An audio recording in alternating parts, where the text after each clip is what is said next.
Bonjour à tous, j'espère que vous allez bien. Moi, je me porte bien, alhamdulillah. On se retrouve aujourd'hui pour corriger l'exercice 4 de la série portant sur les dynamiques des fluides. Donc, c'est l'exercice du baccalauréat 2013 en physique, n'est-ce pas? C'est un exercice vraiment intéressant que pas mal d'élèves ont tendance à négliger parce qu'ils disent que ça fait longtemps qu'on ne l'a pas sorti, n'est-ce pas, au bac. Donc, ils disent que en dynamique, ils se focalisent seulement sur projectiles et champs électriques, seulement ces deux types de mouvements, alors qu'il y a d'autres types de mouvements. Il faut tout apprendre, les gars. Apprenez tout, ne négligez rien, parce que on peut venir vous donner ça au bac, ce type de mouvement. Et aussi, avant d'arriver au bac, je voudrais vous dire une chose. N'écoutez personne qui vous dit que c'est ça qui va sortir au bac, c'est telle leçon ou bien telle leçon qui vont faire partie de l'épreuve du baccalauréat. Ne les écoutez pas. Imaginez par exemple, moi, je viens vous dire, dynamique des fluides fera partie de l'épreuve du baccalauréat. Quelqu'un aussi vient vous dire projectile. Quelqu'un aussi vient vous dire une autre leçon gravitation. Finalement, ils vont vous dire tout le programme. Donc, c'est ça. Donc, mieux vaut apprendre tout le programme, n'est-ce pas? Et vous serez tranquille le jour du bac, n'est-ce pas? Vous aurez le choix de l'embarras, n'est-ce pas? Comme notre professeur d'AG nous le disait. Donc, c'est ça. Maintenant, l'exercice 4, avant de commencer l'exercice 4, je voudrais vous présenter la plateforme que je vais créer. J'ai même publié une vidéo en portant sur ça. Donc, la vidéo est disponible. Je la mettrai en haut de cette vidéo-là, n'est-ce pas, comme une fiche, et dans la barre de description. Donc, la plateforme, c'est ça. C'est champions.blog, n'est-ce pas? C'est une plateforme de cours en ligne. Et aussi, je reçois pas mal de messages ces temps-ci pour l'inscription et tout ça. L'inscription est tellement facile. La connexion aussi de même. Si vous voulez, par exemple, être ici, par exemple, dans les cours SVT, vous cliquez seulement sur SVT et vous créez un compte. Et seulement, c'est seulement ça. Par exemple, ici, j'ai cliqué ça. On m'a demandé ici, salut, bon retour. Vous avez vu, ici, il y a un message qui me dit que j'ai déjà un compte, n'est-ce pas? Je peux associer mon compte, mais comme je suis nouveau, je clique sur s'inscrire maintenant. Donc là, vous allez vous renseigner votre prénom, n'est-ce pas? Ici, nom de famille, nom d'utilisateur, vous mettez votre nom. Par exemple, moi, je mets cher. Ajouter, par exemple, de quelques identifications, ce n'est pas, n'est-ce pas? Donc là, l'adresse email, mettez votre propre adresse email. Là, je vais masquer, n'est-ce pas? Et le mot de passe aussi de même. Donc après, je vais cliquer seulement sur s'enregistrer. Et vous attendez seulement. Ça charge. Voilà. Donc là, il y a SVT. Les cours sont pas disponibles parce que vous ne l'avez pas encore acheté, c'est ça. Donc là, milieu intérieur, voilà, c'est cadenassé comme vous le voyez là. Donc pour que vous pouvez accéder au contenu, vous allez seulement cliquer ajouter au panier. C'est tellement simple. Je ne sais pas pourquoi il y a des personnes qui me disent que là, c'est un peu difficile ou bien. Donc là, vous cliquez ajouter au panier et ça vous renvoie ici, à cette page-là. Là, vous cliquez valider la commande et vous attendez. Il y a une autre page aussi. Là, ça sélectionne automatiquement votre compte. Donc, ce n'est pas la peine de mettre rien ici. Ou bien, s'il n'y a pas des cases que vous n'avez pas renseignées, vous les renseignez. Après, vous cliquez sur le paiement complet. Là. Après avoir cliqué sur le paiement complet, c'est tout. Maintenant, ce qui reste, je vais valider de mon côté. Et après avoir validé, vous aurez accès au contenu. N'est-ce pas? C'est seulement ça, les amis. Donc, vraiment, c'est simple. C'est aussi simple que ça, que de créer un compte Google. N'est-ce pas? Donc, c'est ça. Donc, il y a beaucoup de cours, hein, même aussi les cours de mathématiques, de sciences physiques, c'est ça. L'inscription, c'est seulement à 10 000. Il n'y a pas de mensualité. Beaucoup de personnes aussi me demandent ça. Il n'y a pas de mensualité, c'est seulement une inscription. Et l'inscription, c'est à 10 000 pour avoir accès à tous les contenus, n'est-ce pas? Donc, c'est uniquement ça. Si vous voulez aussi devenir formateur, vous pouvez cliquer ici, devenir formateur, et je vais valider. De ce fait, vous pourrez héberger vos cours, que ce soit AG, n'est-ce pas, mathématiques et tout ça. Peu importe. Donc maintenant, on va corriger maintenant l'exercice, notre exercice d'application de la série, l'exercice du bac 2013. Maintenant, avant cela, on va lire. Il faut lire, n'est-ce pas, les gars? Lisez attentivement. Ici, on a dans beaucoup de moteurs pour diminuer l'usure des pièces mécaniques. On utilise des huiles dont l'une des caractéristiques fondamentales est la viscosité, n'est-ce pas? Donc, dans ce qui suit, on se propose de déterminer la viscosité. C'est ça le but de l'exercice, de déterminer seulement la viscosité d'une huile moteur. Mais pour cela, on étudie la chute verticale, n'est-ce pas, d'une bille en acier.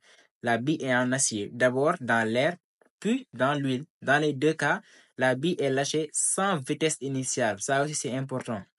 On le verra après. À partir d'un point O, du fluide pris comme origine dans l'axe OX vertical est orienté vers le bas, n'est-ce pas? Vers le bas. Donc ici, il y a un seul axe. Ne mettez pas deux axes, OX et OY. Vous voyez, si vous ne lisez pas, donc vous allez faire les deux axes là comme ça. Et ça sera faux. Donc c'est seulement orienté à un seul axe, c'est-à-dire OX, et qui est dirigé vers le bas. Et l'instant de lâcher est pris comme origine des lettres à t est égal à 0. Maintenant, sur la bille s'exercent les trois forces là, n'est-ce pas? On l'a indiqué tout ça. Après, la première étape, c'est l'étude du mouvement de la bille dans l'air d'abord. Après, la première question, c'est quoi? C'est de représenter les forces appliquées à la bille à une date t positive, n'est-ce pas? Donc, c'est ça qu'on va faire. Maintenant, la représentation, c'est simple. Si vous lisez, donc forcément, vous allez tout trouver. Donc là, c'est le point O, n'est-ce pas? Est lâché, donc le poids, c'est comme ça, n'est-ce pas? Après, ici, je peux mettre par exemple la X, parce que c'est OX, c'est dirigé vers le bas, comme on l'a lu tout à l'heure. Donc, F, c'est ça, c'est vers le haut, n'est-ce pas? Et F aussi, la pochette d'Archimède aussi, vers le haut, c'est ça. Donc maintenant, la question suivante, c'est quoi? C'est de calculer l'intensité de chacune de ces forces-là pour V est égal à 5 mètres par seconde. C'est ça qu'on va faire. Maintenant, pour P, le poids, on sait tous que depuis la classe de quatrième, est égal à M fois G. Maintenant, M là est égal à combien? M est égal à ρ fois V. N'est-ce pas? Pourquoi ça? Parce que vous avez appris que ρ est égal à M sur V. Donc, M est égal à ρ fois V. Aussi simple que ça. Mais aussi, il faut préciser, c'est ρ B, VB, ou bien ρ acier. Ça, c'est B. Il y a beaucoup de ρ ici dans l'exercice. Pour ne pas vous perdre, donc il faut préciser de quelle masse volumique il s'agit. Donc là, il s'agit de la masse volumique de l'acier en question. Donc c'est ρB, VB, multiplié par G. Et vous faites l'application numérique.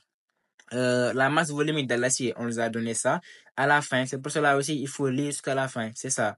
Donc, ρB, ρ acier, c'est ça. 7,8 distance 3 kg mètre au cube. Donc, vous l'écrivez. Après, VB, c'est volume de sphère, n'est-ce pas? Si ici, même, on pourrait ne pas vous donner ça. Hein. Donc, c'est à vous maintenant de savoir, c'est l'acier, c'est sous forme sphérique. Donc, le volume de la bille, c'est 4 pi r au cube. Là aussi, vous le démontrez en mathématiques lorsque vous serez dans la leçon qu'on appelle calcul intégral, n'est-ce pas? Vous allez démontrer ça. Donc, c'est 4 pi r au cube. On nous a donné R. R est égal à 1,5 mm, n'est-ce pas? Il va falloir aussi convertir. Faites attention aussi à l'application numérique. J'ai lu aujourd'hui un commentaire, n'est-ce pas? Ça date de longtemps. Hein. Je ne l'avais pas vu, qui me dit que moi, mon problème, c'est l'application numérique ou bien comment faire pour régler la machine en radian et tout ça. Là, il faut seulement se familiariser. Moi, ce que je fais, c'est que parfois, si j'ai du temps, je prends la machine, je clique sur les boutons, n'est-ce pas? Je suis un peu curieux pour voir ce que ça fait. Et après cela, donc, c'est bon. Et aussi, la seule astuce que je vous donne, c'est que mettez les parenthèses. Les parenthèses, ça vous sauve la vie, parfois. Comme par exemple ici, il faut mettre les parenthèses. Ne mettez pas 1,5 distance moins 3, le tout au cube et tout ça, n'est-ce pas? Il faut mettre les parenthèses au cube, n'est-ce pas? Donc c'est ça. Maintenant, 7,8, vous faites l'application numérique et vous trouvez 1,1 distance moins 3 newtons. Ça, c'est bon. Maintenant, pour F, c'est quoi? Donc F est égal à ρ VB fois G, n'est-ce pas? On nous a donné ça, n'est-ce pas? C'est ça. Je vous montre. Tout ça, vous l'avez, hein? Vous l'avez appris aussi en classe. Voilà, F est égal à ρ VB fois G. C'est la poussée d'Archimède. Le F là, c'est la résistance du fluide, n'est-ce pas? F est égal à ρ VB G. Donc ici, de quel ρ il s'agit? ρ0, c'est-à-dire ρ de l'air. Parce qu'on d'abord, on utilise le mouvement dans l'air d'abord. Ce n'est pas dans l'huile. Donc il faut faire attention. Le premier cas, il va falloir prendre ρ0. ρ0, c'est la masse volumique de l'air, c'est ça. 1,3 kg mètre par cube, mètre au cube, n'est-ce pas? Donc, ça qu'on va faire pour l'application, c'est ça qu'on va faire pour l'application numérique. Donc, on se retrouve avec F est égal à 1,8, 10 puissance moins 4. De la même manière aussi qu'avec F est égal à 6 pi Rn V, NR, n'est-ce pas? Donc, la viscosité. Donc, F est égal à 6 pi fois 1,5, 10 puissance 3, multiplié par N, n'est-ce pas? On l'a donné 1,85, 10 puissance moins 5, multiplié par 5. Là, je précise que c'est NR, n'est-ce pas?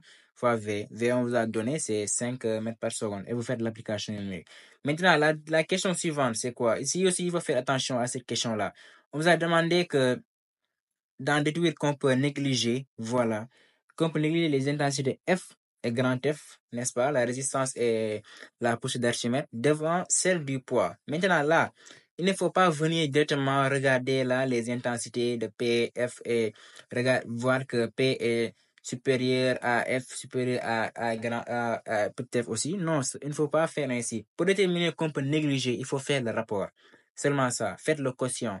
Le quotient du poids avec grand F d'abord. Maintenant, quand on fait le quotient ici, on trouve 55 sur 9, ou bien environ 6, et quelques, si je ne me trompe pas. Donc ça, on va transposer F ici. Donc, qu'est-ce qu'on aura? On aura que F est égal à 55 sur 9 grand F. Donc là, c'est très grand. Donc, F est 6 fois supérieur à grand F. P est 6 fois supérieur à grand F. Donc, forcément, on peut négliger F devant P. Et ça, c'est la première relation. La deuxième, la deuxième, c'est P sur F, n'est-ce pas? Et vous faites l'application numérique, on a déjà calculé tout ça, et on retrouve 421. Donc là, c'est largement supérieur aussi.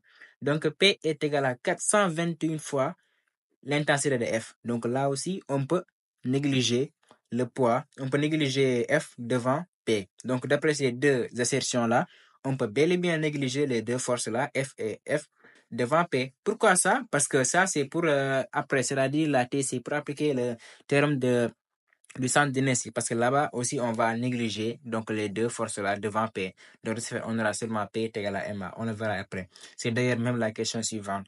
Donc, 3, 1, 3.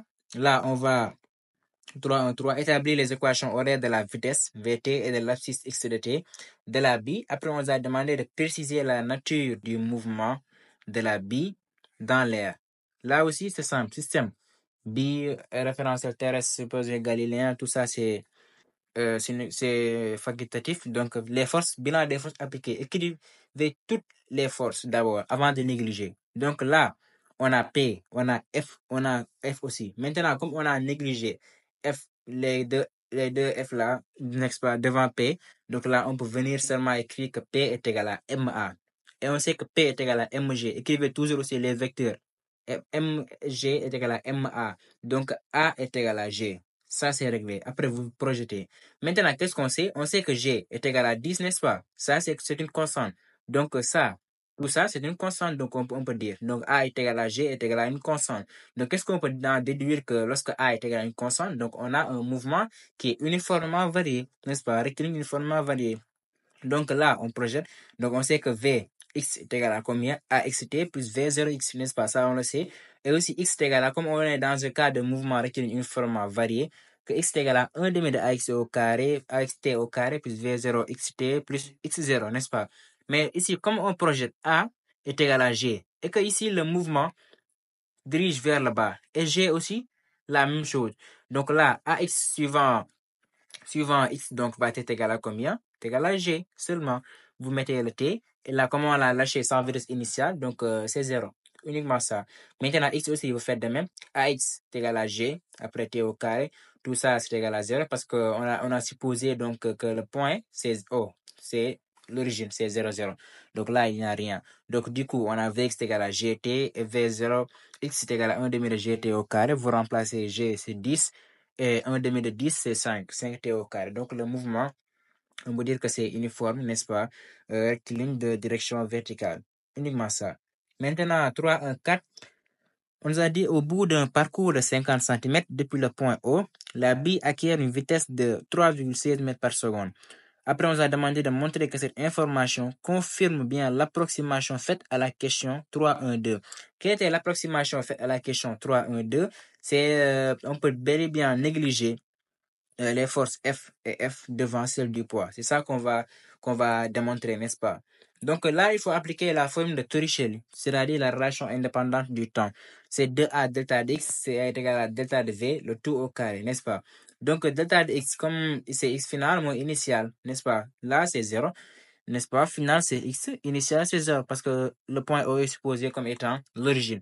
Donc maintenant aussi, V final. c'est V au carré. Et V initial, on a la cherchant vitesse initiale, est égal à 0. Donc là, vous transposez pour A suivant X. Donc là, j'aurai 2, n'est-ce pas, qui vient au niveau du dénominateur. Donc j'aurai V au carré sur 2X. Après, vous faites l'application numérique. Et là, qu'est-ce que vous trouvez? Vous trouvez que A est égal à 9,98 mètres par seconde carré. Et là, regardez bien, on a A est égal à G.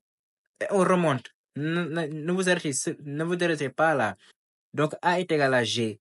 Donc, G est égal à 10 mètres par seconde carré. Donc, on peut dire que AX est égal à G, n'est-ce pas? Parce que G est égal à 10. Donc, c'est un peu similaire. Donc, maintenant, vous appliquez les vecteurs. A est égal à G. Donc, vous multipliez partout par M pour retrouver P est égal à MA, n'est-ce pas? Donc, on a P est égal à MA. Et donc, on suppose donc que d'après la TCI là, on avait dit que la somme des forces extérieures est égale à MA. Donc, forcément, on a négligé donc, les deux forces-là devant P. C'est ce qu'il fallait démontrer seulement. La somme des forces extérieures est égale à MA. Donc, on peut en déduire que toutes les autres forces, c'est-à-dire la force de résistance, n'est-ce pas, et la poussée d'Archimède ont été négligées devant le poids. C'est seulement ça, les amis. Tellement simple. Maintenant, 3-2. 3-2, ok. Maintenant, on passe à l'étude du mouvement de la bille dans l'huile. Là aussi, il faut lire. On a maintenant les intensités F et F ne sont plus négligeables devant celles du poids. Donc, il ne faut pas venir mettre P est égal à MA. Il faut tout inclure et projeter. Donc, c'est ça. Par application du théorème du centre d'inertie, montrer que l'équation différentielle du mouvement de la bille peut s'écrire sous la forme dV sur dt est égal à 1 sur taux, V est égal à C, où C et taux sont des constantes. Donc là, vous allez démontrer, hein, donc projeter et tout ça. Donc suivez attentivement la démarche. Donc P plus F est égal à MA. Comme on projette suivant OX, donc P, on a suivant OX, on a P, n'est-ce pas? F, c'est moins F, n'est-ce pas? Par exemple, opposé. De même aussi que F est égal à MA. Donc là, vous remplacez. Donc P est égal à rho VB G. N'est-ce pas? C'est bon. P est égal à mg, n'est-ce pas? J'ai remplacé m par rho bvg. Vous comprenez? Donc, F là, donc, ce n'est plus rho 0. Parce que là, on est dans l'étude du mouvement de la bille dans l'huile. Donc là, c'est rho huile v b g. F aussi, ça ne change pas. 6 pi Rn, Rnv, n'est-ce pas? Là, je peux mettre N huile, n'est-ce pas? Donc là est égal à MA. M aussi, je l'ai remplacé par, c'est la masse de la bille, n'est-ce pas? Donc rho B, VB. Et A, je remplace par D de V sur DRT. C'est seulement ça. Maintenant là, c'est fini, hein? Donc c'est ça. J'ai transposé tout ça ici. Et laissé seulement là. Vous avez vu. C'est seulement ça. Pour obtenir, afin d'obtenir D de V sur DRT. Maintenant, je vais diviser après partout par rho B, VB pour obtenir seulement D de V sur DRT. Il faut aller mollo mollo, les gars. Allez doucement, doucement. Donc là, comme on a ça, donc je commence par déterminer, par isoler d'abord D de V sur DRT. Après, je fais de même pour ça. Et enfin, c'est égal à C. C'est seulement ça que je vais faire. Maintenant, là, vous avez vu, après j'ai divisé partout par rho B, VB. Donc là, si je divise ça, j'aurai dérivé sur DT. Donc c'est bon. Là, je divise, n'est-ce pas? Là aussi, je fais de même. Là, je fais de même. Donc lorsque je divise là, ça va simplifier, n'est-ce pas? Ça me reste seulement G. Donc dérivé sur DT, là aussi, vous pouvez simplifier les VB. Ça me reste rho huile sur rho B, ou bien rho acier. G plus 6 pi Rn, V. Après, je vais isoler le V pour avoir ça. Vous voyez, il faut aller étape par étape. Ne vous précipitez pas. Donc là, c'est égal à G. Donc, ce qui me reste donc après à faire, c'est quoi? Donc là, j'ai dérivé sur DT, n'est-ce pas? Plus 6 pi RNV, n'est-ce pas? Après, je transpose ça ici. Comme j'ai les mêmes, je factorise, n'est-ce pas? Factoriser, si vous avez l'habitude de le faire, je le dis souvent dans les vidéos. Donc là, est égal à G facteur de quoi? Là, si je fais ça, j'aurai moins rho H, rho B, G. Donc G facteur de 1 moins rho H sur rho B, n'est-ce pas? C'est seulement ça que j'ai fait. Après, VB, je l'ai remplacé par sa formule 4 pi R 4 tiers pi R au cube, n'est-ce pas? Je simplifie. Les pi vont partir. RR, ça va rester au niveau du numérateur 6, 6 N, n'est-ce pas? Ici, au niveau du dénominateur, ça me reste ça. Maintenant, j'ai fait directement, hein, j'ai amené ça ici. On aura 18 sur 4. Maintenant, 18 sur 4, c'est 9 demi, n'est-ce pas? Il faut faire rapidement. Donc, c'est ça. Je le fais rapidement. Donc là, c'est bon, hein. Maintenant, ça commence à sortir. Donc, ce qui reste à faire, comme ici, on nous a dit un taux et un sur taux. Ici, on n'a pas un sur taux. Vous faites seulement l'inverse. Uniquement ça. C'est 1 sur 2 rho B, RO cube sur 9N. Ne vous arrêtez pas là, hein. Si vous arrêtez là, donc le prof va vous donner les points, mais il faut aller jusqu'au bout. Comme on a dit 1 sur taux, donc là, c'est plus simple. Donc là, donc c'est taux. Et là, c'est notre C. On va le déterminer après. Donc, l'équation différentielle, ça aussi, vous ne l'avez pas fait. C'est l'équation qui relie une fonction à l'une de ses dérivées. Et ça, donc, je peux s'écrire sous ces formes-là. Après, la question suivante, c'est l'expression de C et taux. Là, par identification, vous pouvez facilement les trouver, hein. Donc là, c'est taux et là, c'est C. C'est tellement simple. Maintenant, on nous a demandé après de vérifier que C est égal à 8,4. Vous faites l'application numérique de ça et vous trouvez.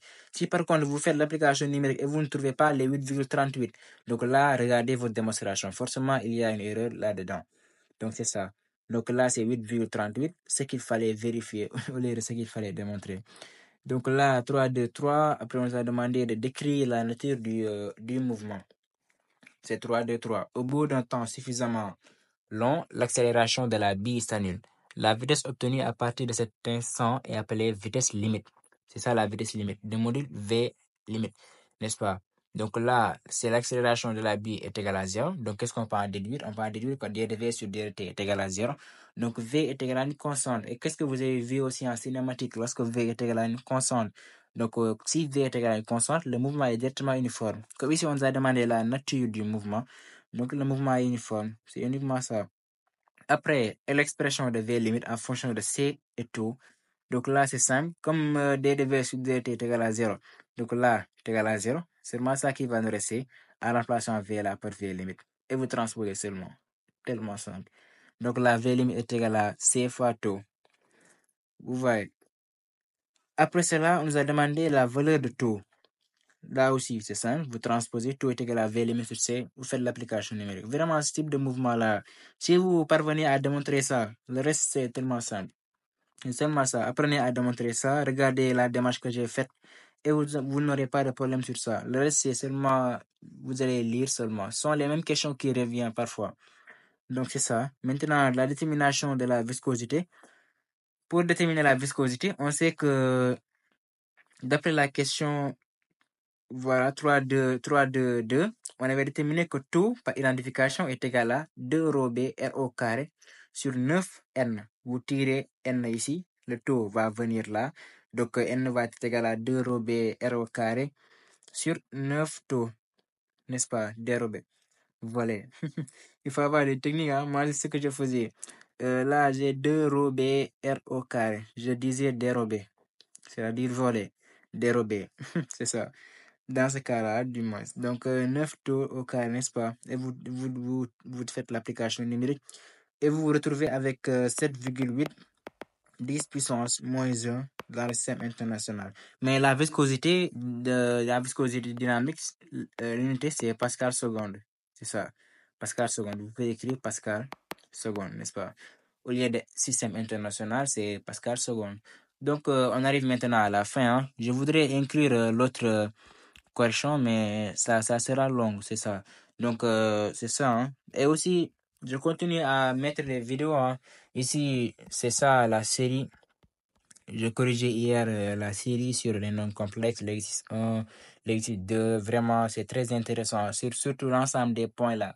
Vous ne pouvez pas faire un exercice de nombres complexes sans pour autant on vous demande cette question-là, soit à la fin, ou bien surtout si les questions à savoir déterminer la nature du quadrilatère, ou bien déterminer la nature de la figure là. Tout ça, vous l'aurez. Donc, inscrivez-vous et vous serez vraiment aider, c'est ça. Je voudrais pas, vraiment, je voulais pas faire les cours en ligne, mais comme il y a beaucoup d'élèves qui m'envoient des messages me disant qu'on a besoin des cours en ligne et tout ça, donc c'est ainsi que je me suis dit, donc je vais me sacrifier pour vous donner le maximum possible parce que je reçois vraiment vos commentaires. Vos commentaires sont vraiment motivants. Excellent. Et aussi, tout à l'heure, j'ai lu les statistiques de ma chaîne et j'ai vu qu'il y a plusieurs partages, plus de 300 partages, ainsi que plus de 800 j'aime. Cela vraiment me motive à faire beaucoup de vidéos. Mais les vidéos aussi sont réduites, malheureusement, car je ne peux pas vraiment me focaliser sur YouTube et sur la plateforme là, mais ça sera, Inch'Allah. Je ferai de mon mieux pour vous aider. Je suis là pour vous. Bref, on arrive maintenant à la fin de notre vidéo. Si cela vous a plu, n'oubliez pas, comme d'habitude, de vous abonner, d'activer la cloche notification et de continuer aussi les partages. Cela nous aide vraiment à continuer ce qu'on fait. Alors, je vous donne rendez-vous prochainement dans une autre vidéo. D'ici là, portez-vous bien. Ciao.